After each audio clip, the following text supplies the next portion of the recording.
Welcome back to the channel, guys. My name is Daniel. I'm the founder of Tiny Rig, and today we're going to be walking you through a build we just wrapped up. We did quite a few things to this. We'll walk you through all of them. I'll explain kind of how we did it and highlight some of the ways that we separate ourselves from maybe some of those other shops, but also just focus really on having high quality installations with a high attention to detail. If you have a Grenadier and are interested in having some work done to it, please reach out.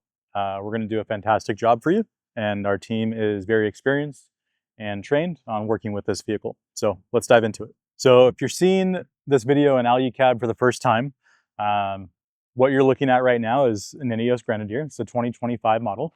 And the customer brought it to us with a couple of upgrades on it already. However, the big thing that we did is the roof conversion. Now, what that means essentially is that we've cut out a large portion of the roof so that you can pass through on the inside. And we've installed, we'll call it a lid. And so we cut that center section out, we drop the roof conversion on, and we seal the entire perimeter. And if you're not familiar with this vehicle already, a lot of people don't realize that there's a pop top on it. So really cool fact that this is a modern vehicle with a modern drivetrain built for the purpose of off-roading. And you now have something like this that you can do on a US vehicle, right? We see them in Australia, we see them in South Africa, but having something in the US is pretty rad. So it's really well done. Everyone who sees it in person is typically astounded. And for me, I ordered the vehicle for the shop because I knew I wanted to do this. And once I finally had the roof conversion on, it sealed the deal of why I ordered it, right? It was just so cool to see it, stand up in the back, look at that dash and the switch panels. It just makes it. So walking you guys through the back, all aluminum construction. And we actually are able to integrate the grab handles up here. We're able to integrate the power switches. So those Deutsch connectors that come from the factory, we can actually still utilize those and you still have access to them. So very thoughtful. And essentially we're cutting from here back in the center, which we'll end up showing you guys. But that leaves all that control panel selection in place, and it doesn't need to be modified. While we're here, I'm going to point out, so we've got a Starlink Mini up there. It's in a GP Factor Starlink Mini mount, and the owner currently has it locked up, so it's secure. We've got a scan strut wire gland here to keep things nice and watertight. That's done on the outside perimeter of the tent, so if it did leak, it wouldn't be leaking inside the canvas, it'd be leaking outside of it. But that's also routed through the roof. And so while we have the roof cut open and while we have the roof off, it's actually a really cool time for us to do some fun electrical stuff. We've added Garmin power switches so that you have some digital switching in the vehicle. You can route the cables all up there extremely clean. And then also, if you're someone who doesn't have the switches from the factory, we can add those.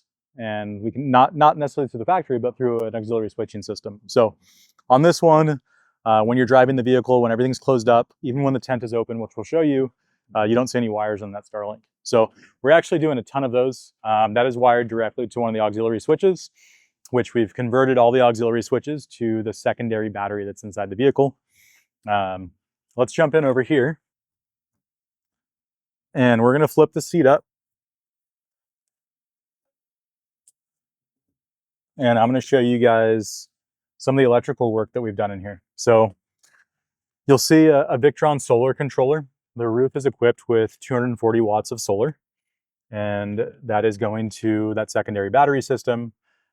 We didn't want to use the C-Tech for that. We wanted to give the owner a great way to manage and monitor the solar. So we did that using the Victron device, and we've mounted that using factory locations that are in there, which it just so happened that they worked perfectly. So really clean, everything gets labeled, everything gets sleeved, and we're always going to find the best products for your budget and get you to accomplish the goals that you're aiming for. So with a secondary battery that comes in this vehicle, we have a cool option of just adding some quick solar to it. And then if you didn't get the secondary battery, you can see in some of our other videos that we have other ways to add that secondary battery using lithium. So that was one of the recommendations we had for this customer. He wants to actually kind of allow that battery run its course, see how it does for him. But what we found actually when we were working on this vehicle is it came in with a low voltage warning on the dash. And that was because the factory did not connect the ground wire to that battery. And so he drove the vehicle for, I believe, a month or two without having that ground, not knowing it, obviously, because why would he look for that? When we went to pull the vehicle in, we took a photo of the dash light and we went to wire stuff and we saw that the voltage was actually only at 3 volts. So midway through the project, we kind of wrapped up everything, and before we buttoned it all up, we contacted the local dealer. I spoke to the general manager, helped him schedule a service visit, had them kind of wrap that portion of the build up as far as putting that battery back in and reconnecting everything. And then we just wrapped it up today by buttoning up the entire interior. So moving on to the back, we have a GP Factor drop-down table, and this is specifically made for the Grenadier, so it fits in that factory location. Now, I think this is a significantly better table than what the factory offers. The quality of this table, we've used this on a lot of different products that aren't Grenadier specific, but Alu-Cab campers and other builds, and it's just made extremely well. Very, very happy with it, and never once a warranty issue, ever. So we also have the National Luna light that we added for him. And so that's wired to that secondary battery as well, but that gives you some nice light on your cooking area, and then also can change it from white to red. So cool option. You got a little storage here.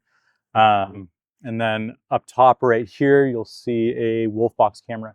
So this is another item that we added for him when we did the install. So as we routed the cables for the lights in there, we also routed the camera wire, and you'll see there's no wires being shown right here. Small little grommet in there too to prevent any chafing, but super clean installation and looks fantastic and solves kind of that oversized tire, weird, just unideal camera view that kind of wish Grenadier did from the factory. Additionally, you get a light back here, and you have another light at the bottom of the sleep platform, and that's basically going to replace the dome lights that are inside the vehicle. So those are all wired to that secondary battery. They aren't triggered when you open the doors. We can't do that with the factory system.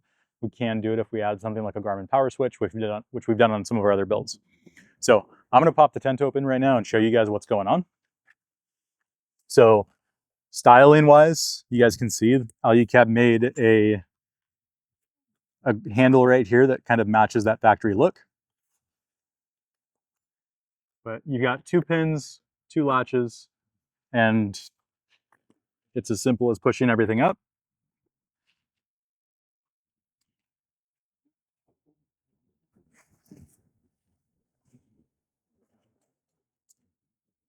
And so now, full pop top.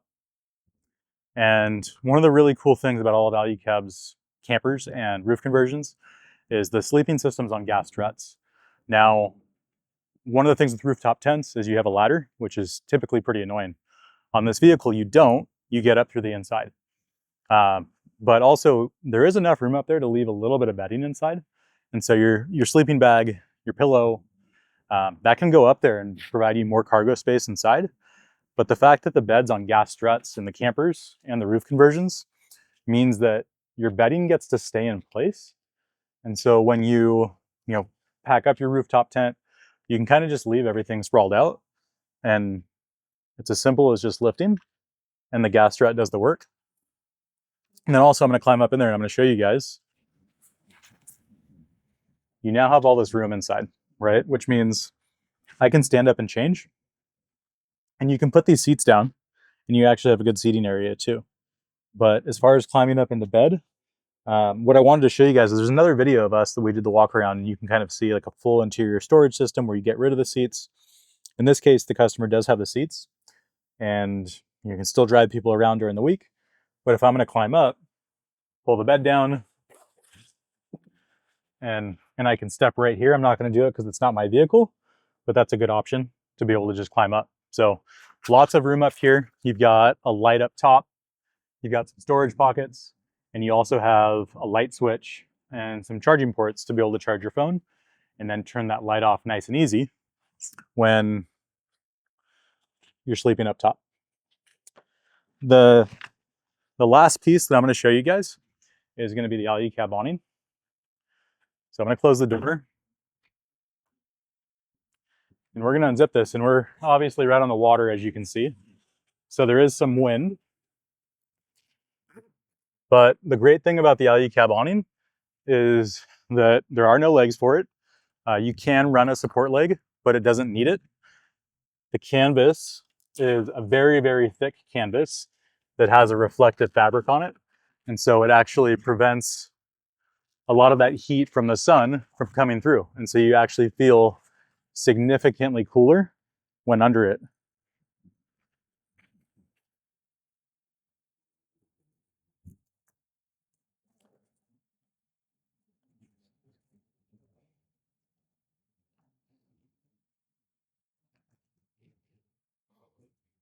So you can see pretty awesome setup. Pop the leg and you now have a ton of shade. So this also allows you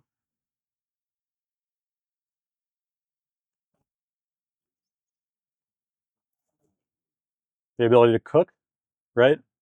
Underneath the covering, fridge over here, you have a really nice setup off the back of your truck. So I'm excited for these guys. They're local Southern California customers that we met at the Overland Expo show and booked the build with them. We've got some more stuff that we're going to be doing for them, but overall, just epic setup so far. Excited to see them take it out. They go out a lot. They wheel the crap out of it. I don't know if you guys saw the dents already on the side of the vehicle, but pretty excited. Again, if you guys have any questions, please reach out to us. My name is Daniel. I'm the founder. We've got Noah behind the camera, who's one of our sales team members. He's been with us for 3 years. He's going to be able to help you out as well. And we also have Tiffany on the team. If you guys have any questions, reach out, please. And thank you guys for watching. Hope you enjoyed it. Take care.